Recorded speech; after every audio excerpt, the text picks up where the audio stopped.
Bismillahirrahmanirrahim. Assalamualaikum warahmatullahi wabarakatuh. Perkenalkan, nama saya Afnesa Fitri, mahasiswa program Pasca Sarjana Universitas Negeri Padang.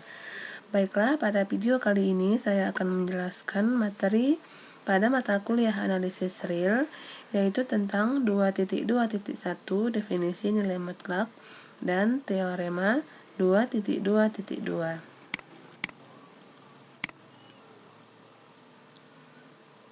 Nah, baiklah, untuk 2.2.1 definisi nilai mutlak yaitu nilai mutlak atau absolute value dari suatu bilangan real A dinotasikan dengan tanda pagar mutlak A didefinisikan sebagai nilai mutlak A sama dengan A jika A besar dari 0. Nilai mutlak A akan sama dengan A jika A sama dengan 0, dan nilai mutlak A sama dengan negatif A jika A kecil dari 0. Nah, baik, untuk lebih jelasnya, mari kita perhatikan contoh berikut. Contoh yang pertama, nilai mutlak dari 3 sama dengan 3. Nilai mutlak dari negatif 9 sama dengan 9. Dan nilai mutlak dari 0 sama dengan 0. Jadi, dapat dilihat dari definisi di atas bahwa nilai mutlak A lebih besar dan sama dengan 0 untuk semua A elemen real, dan bahwa nilai mutlak A sama dengan 0 jika dan hanya jika A sama dengan 0, karena setiap angka yang dikalikan dengan 0 maka hasilnya akan tetap bernilai 0. Dan juga bahwa nilai mutlak negatif A sama dengan A untuk semua A bilangan real, karena setiap angka meskipun dia bernilai negatif, maka hasilnya akan tetap bernilai positif, karena hakikat dari nilai mutlak ini mempositifkan nilai-nilai menjadi positif, seperti itu. Kemudian, selanjutnya teorema 2.2.2. Bagian A, nilai mutlak A dikali B sama dengan mutlak A dikali mutlak B untuk semua A elemen bilangan real. Bagian yang B, nilai mutlak A kuadrat sama dengan A kuadrat untuk semua A elemen bilangan real. Kemudian, bagian C, jika C lebih besar dan sama dengan 0, maka nilai mutlak A lebih kecil dan sama dengan C jika dan hanya jika A lebih besar dan sama dengan negatif C, dan A lebih kecil dan sama dengan C. Nah, selanjutnya yang D, A lebih besar dan sama dengan negatif mutlak A, dan A lebih kecil dan sama dengan A untuk semua A elemen bilangan real. Nah, baik, untuk membuktikan keempat dari teorema ini, kita perhatikan pada slide selanjutnya. Teorema bagian A, nilai mutlak A dikali B sama dengan nilai mutlak A dikali nilai mutlak B untuk semua A elemen bilangan real. Nah, baik, buktinya pada kasus yang pertama, jika A sama dengan B sama dengan 0, maka terbukti. Artinya, nilai dari A digantikan dengan 0 dan B digantikan dengan 0 juga, maka nilai mutlak 0 dikali 0 sama dengan nilai mutlak 0 dikali nilai mutlak 0, dan hasilnya juga akan tetap bernilai 0. Maka untuk kasus yang pertama ini terbukti. Sekarang kita perhatikan pembuktian yang keduanya. Jika A besar dari 0 dan B besar dari 0, maka A dikali B besar dari 0, sehingga nilai mutlak A dikali B sama dengan A dikali B sesuai dengan definisi dari nilai mutlak tadi.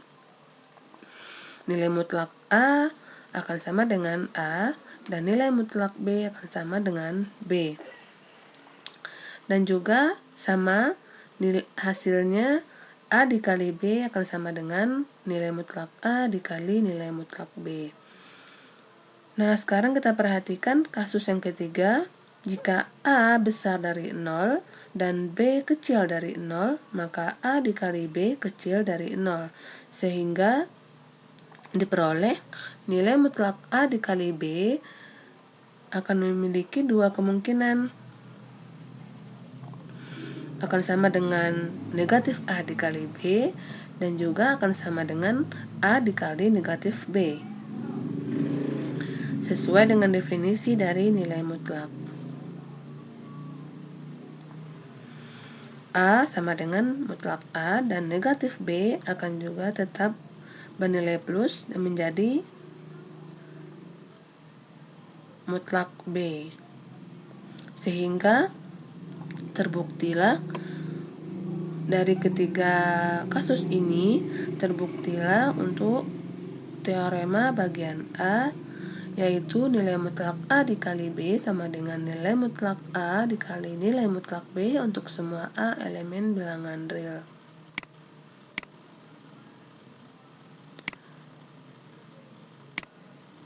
Nah, baik, untuk teorema bagian B, nilai mutlak A kuadrat sama dengan A kuadrat untuk semua A elemen bilangan real.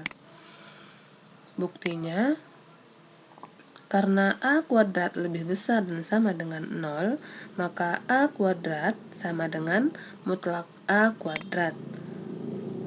Sama juga dengan mutlak A dikali A. Sesuai dengan definisi dari nilai mutlak yang pertama,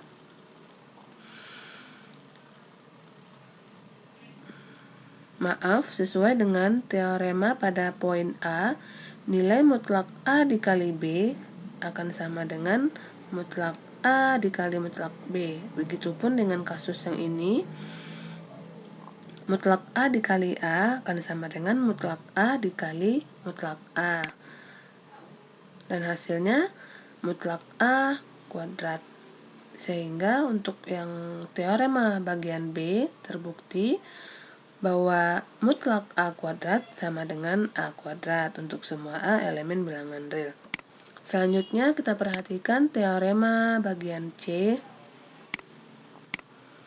yaitu jika C lebih besar dan sama dengan 0, maka mutlak A lebih kecil dan sama dengan C jika dan hanya jika A lebih besar dan sama dengan negatif C dan A lebih kecil dan sama dengan C. Pembuktiannya, jika mutlak A lebih kecil dan sama dengan C, maka A lebih kecil dan sama dengan C dan negatif A lebih kecil dan sama dengan C, yang berarti bahwa A lebih besar dan sama dengan negatif C dan A lebih kecil dan sama dengan C. Begitupun sebaliknya, jika A lebih besar dan sama dengan negatif C dan A lebih kecil dan sama dengan C, maka kita peroleh A lebih kecil dan sama dengan C dan negatif A lebih kecil dan sama dengan C. Jadi, kita peroleh nilai positif nilai mutlak A lebih kecil dan sama dengan C. Sehingga terbukti yang poin C, jika C lebih besar dan sama dengan 0, maka mutlak A lebih kecil dan sama dengan C. Jika dan hanya jika A-nya harus lebih besar dan sama dengan negatif C dan A lebih kecil dan sama dengan C. Nah, baik, kita perhatikan teorema bagian D, yaitu A lebih besar dan sama dengan negatif mutlak A dan A lebih kecil dan sama dengan mutlak A untuk semua A elemen bilangan real. Nah, baik, pembuktiannya sebagai berikut. Untuk kasus yang pertama, gunakan langkah yang sama seperti pada C, dengan menggantikan C pada poin C tadi menjadi mutlak A. Sehingga kita peroleh pada kasus yang keduanya, jika mutlak A lebih kecil dan sama dengan C, maka kita memiliki keduanya. Untuk mutlak A lebih kecil dan sama dengan mutlak A, dan negatif mutlak A lebih kecil dan sama dengan mutlak A. Karena sesuai dengan definisi nilai mutlak, yang setara dengan A lebih besar dan sama dengan negatif mutlak A, dan A lebih kecil dan sama dengan mutlak A.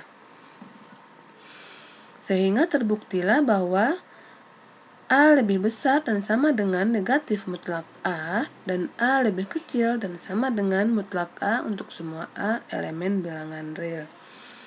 Nah, baiklah, itulah keempat teorema tadi dan juga pembuktian-pembuktiannya.